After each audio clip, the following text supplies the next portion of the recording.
Heyo guys, good morning po.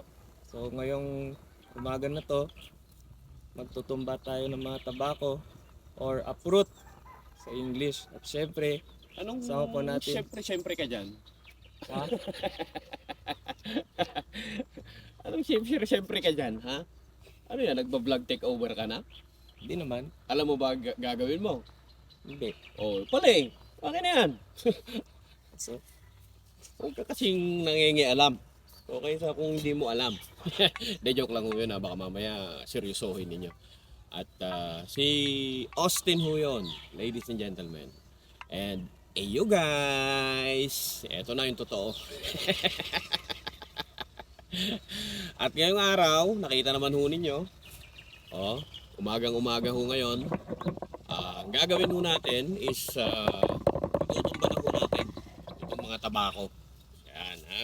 Para maging malinis na ang kabukiran natin. In preparation po ito para sa pagtatanim naman ng palay. Okay? So ngayong araw, tuturuan ko po kayo kung paano magtumba ng mga tabako. At nga pala, maraming salamat kay Austin, ayan, for that very nice introduction. Even though nangingialam ka sa vlog ng may vlog, it's just okay. Lesson guys, ha? Lesson. Pag mag-vlog ho kayo, siguraduhin ninyo na alam nyo yung content na gagawin ho ninyo. Yan. So, eto na. Naka-outfit check. Naka-outfit check na tayo. Meron na tayong gloves. Meron na tayong sombrero. Meron na tayong panghukay. So, ganito lang guys, oh. Kita nyo? Ganyan lang. Yakot natin ito. Ginahunin nyo yung kanilang ugat. Yan yung ugat ng tabako. Okay? So isa-isahin ho natin ito. Kita niyo guys.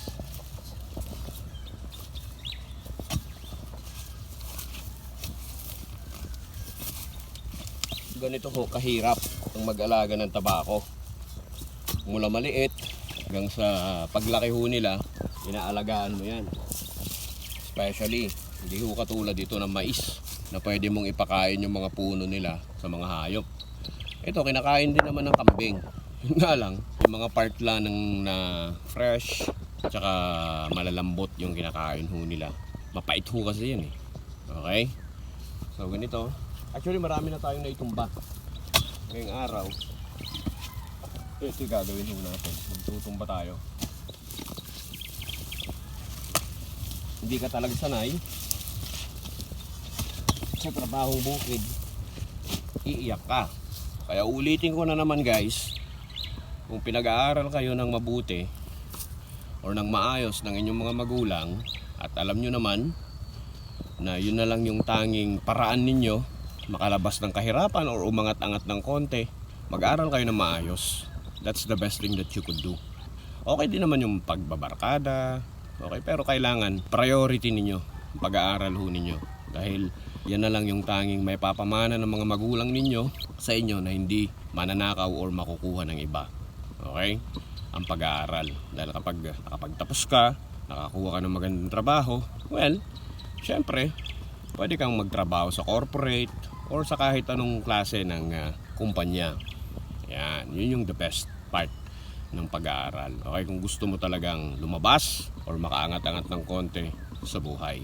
Pero kung talagang gusto mo ring maging magsasaka tulad ng mga magulang mo, ano tayong magagawa doon? Okay? So kailangan kahit papano meron kang pangarap sa buhay. Minsan kasi may mga magulang din na kung ano yung gusto nila, kung ano yung meron sila sa buhay, yun na lang din yung gusto nila para sa kanilang mga anak, which is hindi rin naman ho tama yun. Kung kaya ninyong pag-aralin ang inyong mga anak, pag-aralin ho ninyo sila ng maayos. At kayo namang mga pinag-aaral ng mga magulang, pag-aaral kayo ng maayos. Dahil at the end of it, wala naman pong ibang makikinabang, di kayo and the family itself. So guys, ito habang maaga, kailangan na nating magtrabaho para hindi tayo maabutan ng sobrang init ng panahon. Napakainit ho kasi. Mag-iingat ho kayo. Drink a lot of water, ha? Okay, yan po yung kailangan ho natin para yung dehydration maiwasan ho natin. So guys, samahan nyo na lang po ako sa pag-a-uproot ng mga tabako. Okay? Para at least na-experience ninyo. Kahit nanonood lang ho kayo, ganito pala. O, di ba? So kailangan, pag nag-uproot kayo ng tabako, yung kain ninyong buhatin lang. Dahil minsan kasi, yung tumpok yan na marami, baka hindi nyo kayang mabuhat, mahirapan lang din kayo. Mas maganda to, pag natuyo na.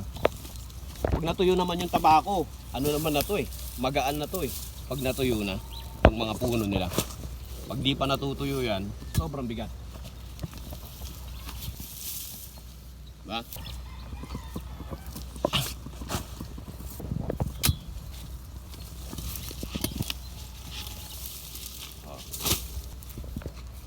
Saka barahel, tataka kayo, sabihin ninyo, oy, bakit may mga dahon pa? Ina-uproot nyo na o binubungkal nyo na. Ito, pwede pa namang mapakinabangan po mga ito. Kaso, masyado na silang maliliit. Medyo mura na kanilang dahon. Pwede pa naman, mapapakinabangan pa din naman ng mga ito. Pero ang maganda kasi nito, kailangan malinisan na for the preparation naman po ng rainy season. Kapag po kasi ang tabako, especially yung mga na-harvest na, pag ito'y naulanan, sigurado mahirapan ka ng magbungkal dahil masyadong dadami na yung kanilang ugat and magiging malagkit na yung lupa, so magiging pasakit na yun or mabigat na yun or mahirap na yun para sa pag-a-uproot nila. Yun po.